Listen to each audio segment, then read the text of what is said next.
Hello friends, नमस्कार and welcome to समाधान। साथियों, उम्मीद है आप सब अच्छे होंगे, साथ ही साथ आपकी स्टडी भी अच्छे से चल रही होगी। साथियों, अभी देश में, पूरे देश में खास करके नीट पेपर और यूजीसी नेट पेपर को लेकर के काफ़ी यहाँ पे देखेंगे तो हर न्यूज़ में आपको न्यूज़ मिल जाएगी कि पेपर लीक हुआ है। और लगातार जो मेधावी छात्र हैं वो पेपर लीक की समस्या से काफ़ी परेशान है। वो सेंट्रल लेवल की बात हो गई। दूसरी बात, आप किसी भी स्टेट में जाकर देख लीजिए, चाहे वो बिहार की बात करें, खास करके जो हिंदी रीजन के स्टेट हैं, जैसे राजस्थान हो गया, यूपी हो गया, बिहार हो गया, मध्य प्रदेश हो गया, झारखंड हो गया। यहाँ पे कोई ऐसा एक एग्ज़ाम बता दीजिए जहाँ पे पेपर लीक की समस्या ना होती हो। और इसी को ध्यान में रखते हुए यहाँ पे एंटी पेपर लीक कानून 2024 को लागू किया गया है। तो इस कानून में क्या-क्या प्रावधान किए गए हैं और कौन-कौन सी परीक्षाएँ इस दायरे में आएँगी, क्या स्टेट की जो एग्ज़ाम होती है इस दायरे में आएँगी? चूँकि ये भारत सरकार का कानून है, तो क्या सीजीएल 4 और बिहार दरोगा बीपीएससी में भी ये नियम लागू होगा? सारा चीज़ यहाँ पे हम लोग देखेंगे। और साथ ही साथ क्या वाक़ई में ये कानून इतना सख्त है कि जो पेपर लीक पे लगाम लगा सके? और साथ ही साथ क्या इसमें बेल का प्रावधान है या नहीं है? ये सारा चीज़ हम लोग जानने वाले हैं। तो सबसे पहले इस नोटिस को देखिए, देन एक-एक करके सारे पॉइंट्स को हम आपको हिंदी में समझाएँगे कि कहाँ पे किस पेपर लीक के तहत कौन-सा सज़ा होगा आपका, कितना जुर्माना लगेगा, ये सारा चीज़ यहाँ पे क्लियर होगा।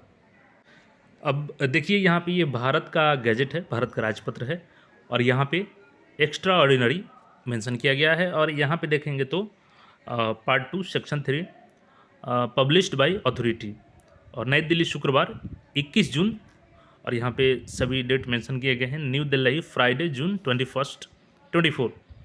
और यहाँ पे है कार्मिक एवं लोक शिकायत और पेंशन मंत्रालय, कार्मिक और प्रशिक्षण विभाग। और अधिसूचना है, देखिए यहाँ पे मेंशन किया गया है, केंद्रीय सरकार लोक सेवा परीक्षा अनुचित साधन निवारण अधिनियम 2024 की एक की धारा एक की उप धारा 2 द्वारा प्रदत्त शक्तियों का प्रयोग करते हुए 21 जून 2024 को तारीख के रूप में नियत करता है कि जिसको उक्त अधिनियम के उपबंध लागू होंगे।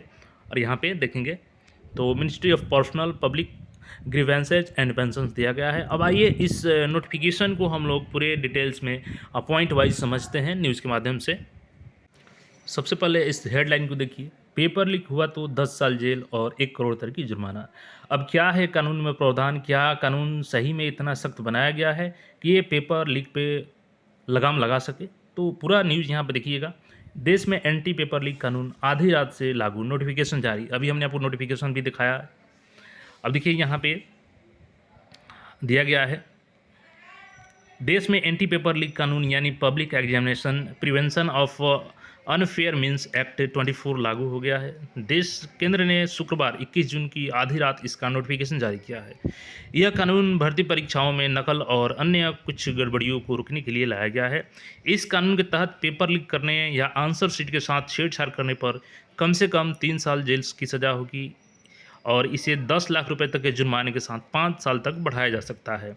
यानी कि ये आपका 5 साल तक जेल कब होगा? जब आप जुर्माना पे नहीं करते हैं 10 लाख रुपए की, तो आपकी सज़ा यहाँ पे बढ़ाई जा सकती है।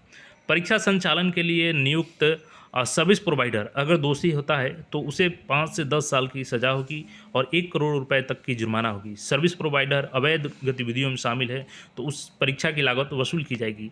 अब देखिए यहाँ पे सर्विस प्रोवाइडर क्या है? जैसे कि एसएससी एग्ज़ाम लेती है और वो अपना एग्ज़ाम कंडक्ट कराने के लिए एक एजेंसी को हायर करती है, जैसे टीसीएस हो गया और भी एजेंसीज है। तो अगर टीसीएस कोई उसके स्तर से गड़बड़ी पाई जाती है तो उसको 5 से 10 साल की सज़ा होगी और 1 करोड़ का यहाँ पे उसके ऊपर जुर्माना लगेगा। साथ ही साथ जो भी गलत गतिविधि में वो शामिल होती है तो पूरे परीक्षा की, चूँकि परीक्षा कैंसिल होगी तो दोबारा परीक्षा कराने के लिए उसकी पूरी लागत जो होगी उस कंपनी से, यानी उस सर्विस प्रोवाइडर कंपनी से वसूल की जाएगी। अभी जैसे बिहार में भी देखेंगे तो बिहार में जो बिहार विधानसभा का सचिवालय सहायक की भर्ती आई थी और उसमें आपका और भी अन्य डिपार्टमेंट्स की भर्ती है, तो उसके लिए अभी वो अपना बिडिंग कर रही है एजेंसी का, कि जो एजेंसी बिडिंग में भाग लेगी और फाइनल चरण होने के बाद वहाँ पे भर्ती प्रक्रिया को कंप्लीट करेगी। तो वैसी एजेंसी अगर वो दोषी पाई जाती है तो उन सब पे कार्रवाई किया जाएगा। हालांकि अब ये कानून बिहार पे लागू होता है कि नहीं, ये हम लोग आगे बात करेंगे इसमें कि कौन कौन से सर्विस पे ये लागू होगा। अब खास करके देखिए, अभी क्या है कि वर्तमान में नीट और यूजीसी नेट की जैसे परीक्षाओं में गड़बड़ी हुआ था और यह कानून लाने का बड़ा फैसला कदम माना जा रहा है। इससे पहले केंद्र सरकार और जांच एजेंसियों के पास परीक्षाओं में गड़बड़ी से जुड़े अपराधों से निपटने के लिए अलग से कोई ठोस कानून नहीं था, यानी कि कोई स्पेशल कानून ऐसा नहीं था कि परीक्षाओं में जो गड़बड़ियाँ होती है उस पर रोकथाम लगाया जा सके। अब देखिए इसमें क्या क्या प्रावधान किया गया है, इसको हम लोग जानेंगे। इससे पहले थोड़ा सा ये न्यूज़ देख लें कि राष्ट्रपति ने 12 फरवरी को कानून को मंजूरी दी थी। Public examination prevention of unfair means act इसी साल 6 फरवरी को लोकसभा और 9 फरवरी को राज्यसभा से पारित हुआ था, और राष्ट्रपति द्रौपदी मुर्मू ने 12 फरवरी को बिल को मंजूरी दे दिया था और इसे कानून में बदल दिया था।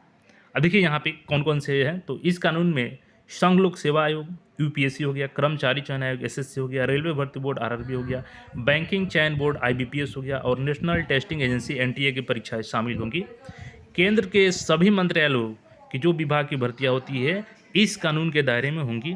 इसके तहत सभी अपराध संज्ञेय और गैर जमानती होंगे। देखिए सबसे बड़ा ये तो अपडेट अच्छा है कि ये जो कानून बनाया गया है इसमें आपको बेल नहीं मिलेगा, यानी कि आप कहीं से भी कुछ भी कोशिश कर लें आपको इसमें ज़मानत नहीं मिलने वाली है।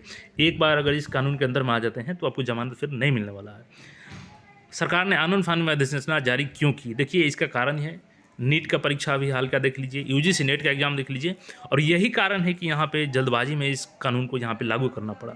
अब देखिए पॉइंट वाइज हम लोग समझते हैं कि क्या क्या इसमें प्रावधान किया गया है, किन किन स्थितियों में कार्रवाई हो सकती है। तो यहाँ पे देख लीजिए। अब देखिए यहाँ पे एंटी पेपर लीक कानून यानी public examination prevention of unfair means act 24 में क्या है, तो देखिए यहाँ पे देखिए इन 15 गड़बड़ियों को माना जाएगा अपराध, यानी किन किन स्थितियों में उसको अपराध माना जाएगा। किसी परीक्षा का क्वेश्चन पेपर आंसर की लीक करना, क्वेश्चन पेपर या आंसर की लीक करने में किसी के साथ शामिल होना, बिना अनुमति क्वेश्चन पेपर या ओएमआर शीट अपने पास रखना, परीक्षा के दौरान किसी से जवाब लिखने के लिए मदद लेना, परीक्षा दे रहे कैंडिडेट को डायरेक्ट या इनडायरेक्ट तरीके से मदद करना, एग्जाम आंसर शीट या ओएमआर शीट के साथ छेड़छाड़ करना, कॉपियों के मूल्यांकन में बिना अनुमति छेड़छाड़ करना, सरकारी एजेंसी द्वारा तय परीक्षा के मानकों का उल्लंघन करना, मेरिट के लिए तय डॉक्यूमेंट्स में से किसी तरह की छेड़छाड़ करना, यानी कि अगर आप गलत तरीके से डॉक्यूमेंट्स भी लगा करके आप कुछ में कुछ बेनिफिट ले लेते हैं तो वहाँ भी कार्रवाई होगी आपके ऊपर। पब्लिक एग्जाम के लिए तय सिक्योरिटी मानकों का उल्लंघन करना, किसी एग्जाम कंप्यूटर सिस्टम या नेटवर्क में छेड़छाड़ करना, कैंडिडेट्स की सीट अरेंजमेंट एग्जाम डेट या शिफ्ट में छेड़छाड़ करना, किसी एग्जामिनेशन अथॉरिटी को धमकाना या काम करने से रोकना, परीक्षा या एग्जाम अथॉरिटी से जुड़ी नकली वेबसाइट बनाना, नकली एडमिट कार्ड जारी करना या नकली एग्ज़ाम कराना। तो इन सभी 15 पॉइंट्स में जो मेंशन किया गया है इन सभी स्थितियों में ये माना जाएगा कि एग्ज़ाम में जो है धांधली करने की कोशिश की गई है, और जो ये कानून है वो आपके ऊपर लागू होगा, चाहे आप डायरेक्टली या इनडायरेक्टली इसमें शामिल होते हैं। और इसमें सजा का जो प्रावधान है आपको इसमें बेल नहीं मिलने वाला है। तो अब सबसे बड़ा सवाल ये आता है कि क्या ये कानून बिहार के एग्जामों में लागू होगा। तो देखिए अभी फ़िलहाल ये सेंट्रल गवर्नमेंट ने जारी किया है और इसके लिए कोई स्टेट गवर्नमेंट को फोर्स नहीं किया गया है कि आप इसको लागू करें या नहीं लागू करें। ये डिपेंड करता है वहाँ के स्टेट गवर्नमेंट पे लागू करना चाहती है या नहीं।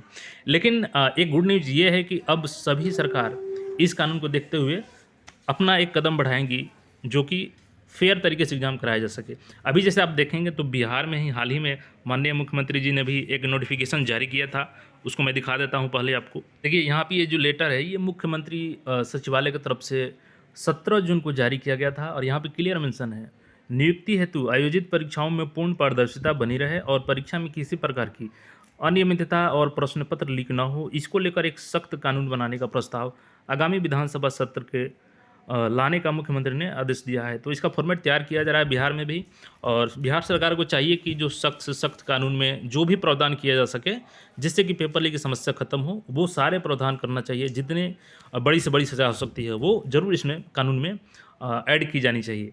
और जो केंद्र सरकार का कानून है वहाँ से भी कुछ जो वहाँ पे प्रावधान है उसको भी इसमें शामिल करना चाहिए, ताकि हर तरीके से यहाँ पे पेपर लीक पे लगाम लगाया जा सके, ताकि मेधावी छात्र अपना निश्चिंत होकर के अपने एग्ज़ाम की तैयारी करें, उनके मन में एक भी डाउट ना आए कि पेपर लीक होगा और कोर्ट केस होगा। ये सारी समस्या खत्म हो सकती है अगर सरकार तत्पर है पेपर लीक को रोकने के लिए। तो बाकी इस कानून पे आपका क्या सोचना है, कितना सक्षम होगा ये कानून पेपर लीक पर लगाम लगाने के लिए, आप कमेंट करके बता सकते हैं। और कोई राय हो कि इस कानून में क्या संशोधन होना चाहिए, बिहार सरकार को क्या करना चाहिए, वो भी आप ज़रूर कमेंट करें, ताकि यहाँ पे वीडियो जब देखने के बाद जो भी देखें तो उनको एक सजेशन मिले। बाकी अपडेट्स के लिए चैनल से जुड़े रहें, फिर मिलेंगे नए अपडेट में। धन्यवाद।